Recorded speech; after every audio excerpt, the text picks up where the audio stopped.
नमस्कार, मी मोनाली अगदी मनापासून तुमचं स्वागत करते माझ्या नवीन अशा एका ब्लॉगमध्ये। तर मी ना आज छोले भटुरे रेसिपी बनवणार आहे। तर त्यासाठी ना छोले जे आहेत तर ते मी रात्री भिजायला टाकलेले होते, तर ते छानपैकी आता भिजलेले आहेत। तर ते आपल्याला ना उकडून घ्यायचे आहेत। तर त्यासाठी ना अगोदर स्वच्छ छोले असे धुवून घेते, म्हणजे रात्रभर जे पाणी ठेवलेलं होतं तर ते पाणी काढून घेते आणि दुसऱ्या पाण्यामध्ये ना छानपैकी छोले ना उकडायला ठेवते। आणि इकडे ना लगेच भटुरे बनवण्यासाठी ना जे पीठ लागतं तर ते पीठ आपण मळून घेऊया।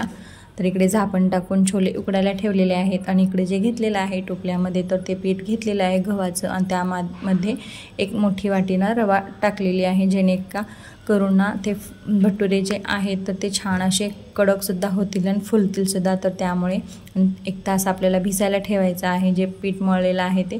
तर आपल्याला भाजीसाठी जे लागतं, जे छोलेची भाजी जी बनवायची आहे तर त्यासाठी जे साहित्य लागतं तर 2 टोमॅटो घेतलेले आहेत, 1 मोठाले कांदा घेतलेला आहे आणि 7 ते 8 लसूण पाकळ्या आणि बारीक कट करून कोथिंबीर घेतलेला आहे। आणि आता आपल्याला ना आणि कांदा आणि टोमॅटोची ना ग्रेव्ही बनवायची आहे। तर त्यासाठी सुरुवातीला आपण कांदा आणि टोमॅटो छानपैकी भाजून घेऊया।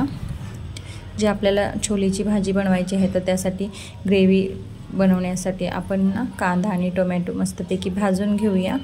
थोडंसं 1 चमचा तेल टाकायचं आहे आणि छान कांदा आणि टोमॅटो भाजून घ्यायचा आहे। आता त्यामध्ये मी लसूण पाकळ्यासुद्धा ॲड करते, जेणेकरून ते सुद्धा छानपैकी भाजले जातील।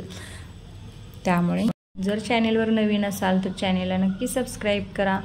तर छानपैकी आता कांदा वगैरे माझं भाजून झालेला आहे आणि आता आपण ना ह्याचं थंड झाल्यावरती वाटण करून घेऊया। मस्तपैकी टोमॅटोसुद्धा आता भाजलेला आहे। तर आता हे सर्व मी वाटण करून घेते। जे वाटण आहे तर कांदा, टोमॅटो, लसूण पाकळ्या आहेत तर त्याचं वाटण करून घ्यायचं आणि थोडीशी कोथिंबीरसुद्धा टाकायचं त्यामध्ये, तर त्याची छान चव येते त्यामुळे। आणि वरून आपण फोडणी टाकल्यानंतर सुद्धा वरून टाकण्यासाठी सुद्धा थोडी ठेवायची आहे कोथिंबीर। तर मग आता भाजीला फोडणी टाकून घेऊया। तर आता इथे मी कढई ठेवलेली आहे, 2 मोठाले चमचाना इतकं तेल टाकलेलं आहे। तर आता तेल गरम झाल्यानंतर जिरे मोहरी टाकून घ्यायचं आहे तडतडण्यासाठी। मग लगेच आपण जे ग्रेव्ही बनवलेलं होतं ग्रेव्ही टाकून घ्यायची आणि त्याला ना छान तळून घ्यायचं, जे आपलं तेल सुटेपर्यंत ना ग्रेव्हीला तर छानपैकी तळून घ्यायचं। आणि आता ग्रेव्ही छान तळली गेलेली आहे तर त्याच्यामध्ये सर्व मसाले ॲड करायचं त्याच्यामध्ये। तर 1 चमचा छोले मसाला, 1 चमचा लाल तिखट, चवीपुरतं मीठ, अर्धा चमचा हळद, 1 चमचा काजू पावडर त्यामध्ये ॲड केलेले आहे, जेणेकरून आपली ग्रेव्ही घट्ट अशी आळून येईल त्यासाठी ना। तर मी हे सर्व साहित्य टाकून घेतलेलं आहे आणि आता ना त्याच्यामध्ये थोडंसं पाणी टाकून घ्यायचं आणि मग कट केलेली कोथिंबीर आणि उकडलेले छोले सर्व त्याच्यामध्ये ॲड करून घ्यायचं।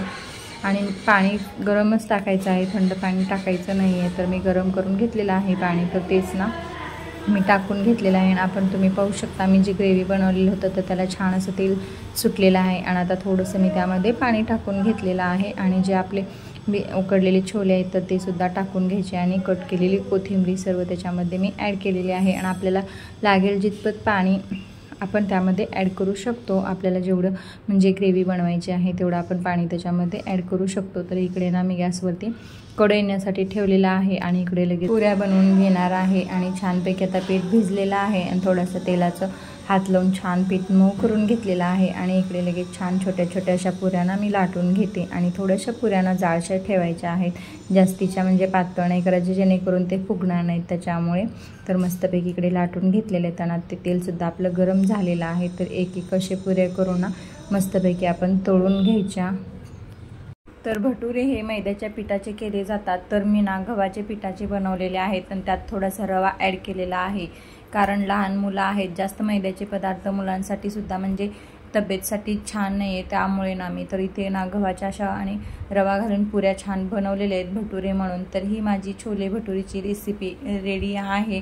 चला तर मग आता नाश्त्यासाठी सर्वांना सर्व करते।